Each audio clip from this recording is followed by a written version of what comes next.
नमस्कार। आज ये वीडियो हम बनाने जा रहे हैं बालों के ग्रोथ फैक्टर के लिए कौन से न्यूट्रिएंट महत्वपूर्ण होते हैं।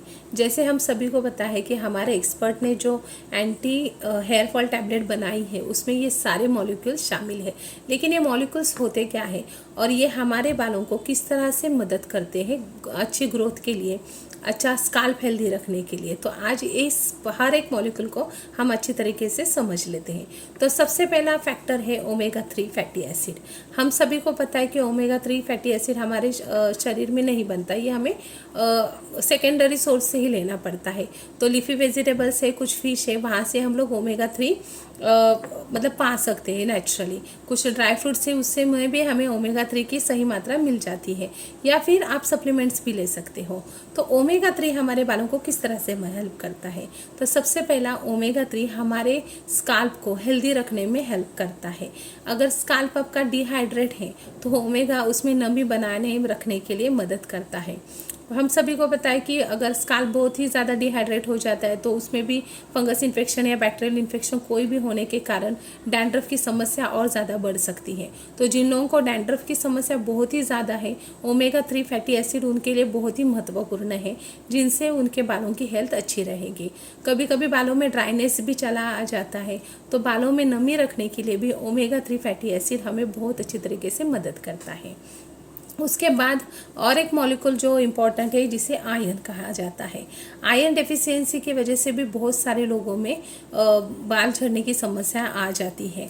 अभी आयरन का काम क्या है? तो आयरन हमारे हेयर फॉलिकल्स को ऑक्सीजन सप्लाई करने में मदद करता है, जिससे हमारे हेयर फॉलिकल्स बहुत ही बेहतर तरीके से ग्रोथ करते हैं। और आयरन को ऑब्जर्व करने के लिए हमें विटामिन सी की ज़रूरत होती है।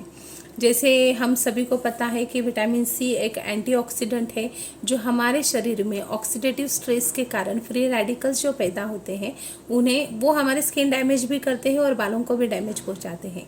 तो उन्हें कम करने के लिए ये एंटीऑक्सीडेंट माना जाता है। तो विटामिन सी के वजह से आयरन हमारे शरीर में बहुत अच्छी तरह से अवशोषण हो जाता है। उसी तरह से वे हमारे बालों को भी और ग्रोथ करने के लिए हमेशा हेल्प करता है। और उसके बाद सबसे महत्वपूर्ण और एक है मॉलिक्यूल जो है विटामिन ई और विटामिन ए। विटामिन ए ये हमारे बालों को ऑक्सीडेटिव स्ट्रेस से ये भी हमें राहत दिलाता है। ये भी एक एंटीऑक्सीडेंट है ज़बरदस्त। और सबसे ज़रूरी है कि ये हमारे बालों में मतलब हमारे त्वचा के अंदर सीबम प्रोडक्शन को बढ़ावा देने में मदद करता है।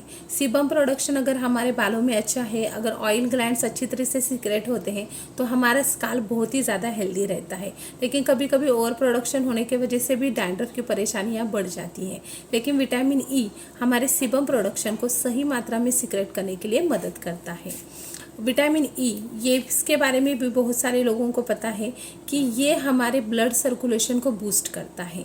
हमारे बालों की अच्छी हेल्थ के लिए ब्लड सर्कुलेशन होना ज़्यादा ज़रूरी है। हम लोग ऑयलिंग भी करते हैं हफ्ते में 1-2 बार। उसी के साथ विटामिन ई ये जब अंदर हमारे शरीर के अंदर अगर सही मात्रा में मौजूद है तो हमारे ब्लड सर्कुलेशन को बूस्ट करता है और इसके वजह से हमारे हेयर ग्रोथ भी अच्छे तरीके से होती है। विटामिन ई के लिए हम लोग बादाम भी खा सकते हैं, पालक खा सकते हैं और बहुत सारे फ्रूट्स हैं जिसमें विटामिन ए और ई की भी मात्रा हमें मिल सकती है। उसी के साथ बायोटिन ये अगला मॉलिक्यूल है जिसे विटामिन B7 भी कहा जाता है। ये हमारे बालों को लचीलापन और मजबूती प्रदान करता है। बायोटिन के ऊपर बहुत सारी स्टडीज़ हो चुकी है गाइस, और मैंने स्टेटस पे भी रखती हूँ और अपने हमारे ग्रुप में भी मैंने शेयर किया था कि बायोटिन के स्टडीज़ में ये पता चला कि जिन लोगों के बाल थिनिंग हो रही है या हेयर लॉस हो रहा है तो उन्हें 2015 में कुछ पेशेंट्स को ज़्यादा मात्रा में थोड़ा बायोटिन दिया गया था। लेकिन 6 महीने 7 महीने के बाद उनके हेयर ग्रोथ में बहुत ही अच्छा फ़र्क नज़र आया। तो बायोटिन के ऊपर बहुत सारे रिसर्च है। बायोटिन ना कि हमारे बालों को ही खूबसूरत रखता है बल्कि हमारे स्किन पिगमेंटेशंस या स्किन डैमेज को भी रिपेयर करने में मदद करता है। उसी के साथ हमारे नाखून की भी हेल्थ अच्छी रखती है। तो biotin is a very important molecule for hair, skin and nails. उसके बाद जिंक, ये और एक मॉलिक्यूल महत्वपूर्ण है। बहुत सारे लोगों में हेयर लॉस की प्रॉब्लम या हेयर ड्राइनेस की प्रॉब्लम तब आती है जब आपके शरीर में जिंक की मात्रा कम हो जाती है। तो इसके लिए आपको बहुत सारे फ्रूट्स खाने पड़ेंगे जिससे आपके जिंक की मात्रा भी आप ले सकते हैं, या फिर एंटी हेयर फॉल टैबलेट हमारी अवेलेबल है ही। विटामिन डी, हमारे इंडिया में बहुत सारे औरतों में विटामिन डी की डेफिशिएंसी पाई जाती है, तो उसके लिए बहुत ज़्यादा ज़रूरी है। आप सुबह धूप में भी जा सकते हैं। विटामिन डी युक्त बहुत सारे सब्जियां हैं, फ्रूट्स है, वो भी आप खा सकते हैं या सप्लीमेंट भी ले सकते हैं। विटामिन डी हमारा हेयर साइकिल, जो याद होगा आपको पिछले वीडियो में मैंने बताया था कि हमारे बालों का भी एक चक्र होता है जो 4 चक्रों में बांटा जाता है। तो इन सारे चक्रों को ठीक तरह से चलाने के लिए विटामिन डी बहुत ही महत्वपूर्ण भूमिका निभाता है।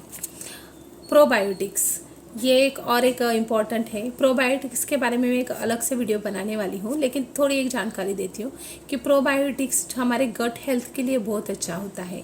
ऐसे कहा जाता है कि शरीर में कोई भी अगर गड़बड़ी हो जाती है तो सबसे पहले हमारा शरीर महत्वपूर्ण ऑर्गन को ब्लड सप्लाई करता है और एंड में बालों के और स्किन की तरफ हमारा शरीर ध्यान देता है। और उसके वजह से कोई भी अगर प्रॉब्लम हो जाती है तो हमारे लक्षण फटाक से नज़र आते हैं, या तो हमारे बाल झड़ते हैं या स्किन पिगमेंटेशंस बढ़ जाता है।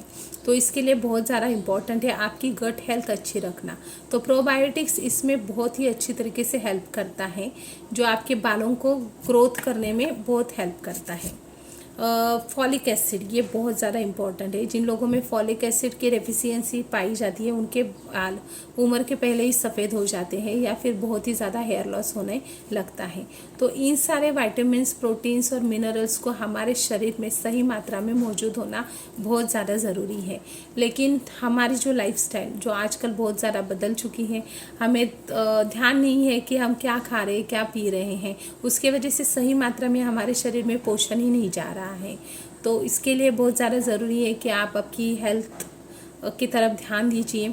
अपने बालों को जो न्यूट्रिएंट की ज़रूरत है उन्हें अच्छी तरीके से प्रोवाइड कीजिए। आप एक तो नेचुरल सोर्स यूज़ कर सकते हो या फिर सप्लीमेंट्स भी आप यूज़ कर सकते हो, लेकिन सप्लीमेंट को किस तरह से लेना है ये एक्सपर्ट से ज़रूर जानकर ही सप्लीमेंट्स आप लिया कीजिए। तो आज के इस वीडियो में मैंने आपको इन शॉर्ट बता दिया है कि बालों के लिए सबसे इम्पॉर्टेंट है vitamin E, vitamin A, vitamin C, vitamin D, उसी के साथ फॉलिक एसिड, प्रोबायोटिक्स, ओमेगा 3 और बायोटिन वेरी इम्पॉर्टेंट, और आयरन। इन सारी चीज़ों को हमारे शरीर में सही मात्रा में रहना ज़रूरी है। तो आप ज़्यादा जानकारी के लिए नीचे दिए हुए नंबर पर भी कॉल कर सकते हैं, जिससे आपको एंटी हेयर फॉल टैबलेट्स के बारे में भी बताया जाएगा और हेयर केयर प्रोडक्ट्स हैं। गाइज, मैं हर वीडियो में बताती हूँ कि आपके बालों को सबसे खूबसूरत रखने का एक ही तरीका है कि उसे नेचुरल तरीके से उनको आप खूबसूरत रखो। कोई भी ज़्यादा ट्रीटमेंट बालों के ऊपर ना कीजिए। जो मतलब बालों का लुक और एनहांस करने के लिए हम लोग अलग अलग ट्रीटमेंट्स यूज़ करते हैं, तो एक्सटर्नली भी उसका इफ़ेक्ट बहुत ही ज़्यादा हो जाता है और मतलब ये सारी चीज़ें अच्छी नहीं हैं। तो आपके बाल खूबसूरत रखने के लिए आप जितना नेचुरल सोर्स यूज़ कर सकते हैं उतना यूज़ कीजिए। हेयर केयर प्रोडक्ट्स भी अपने यहाँ पे अवेलेबल है, आप जानकारी उसकी भी ले सकते हैं। तो अपने बालों को खूबसूरत बनाने के लिए अच्छी लाइफस्टाइल भी अडॉप्ट कीजिए। और कोई भी अगर क्वेश्चन रहेगा आपका तो नीचे दिए हुए नंबर पर आप कॉल कर सकते हैं और ज़रूर मुझे कांटेक्ट कर सकते हैं। Thank you.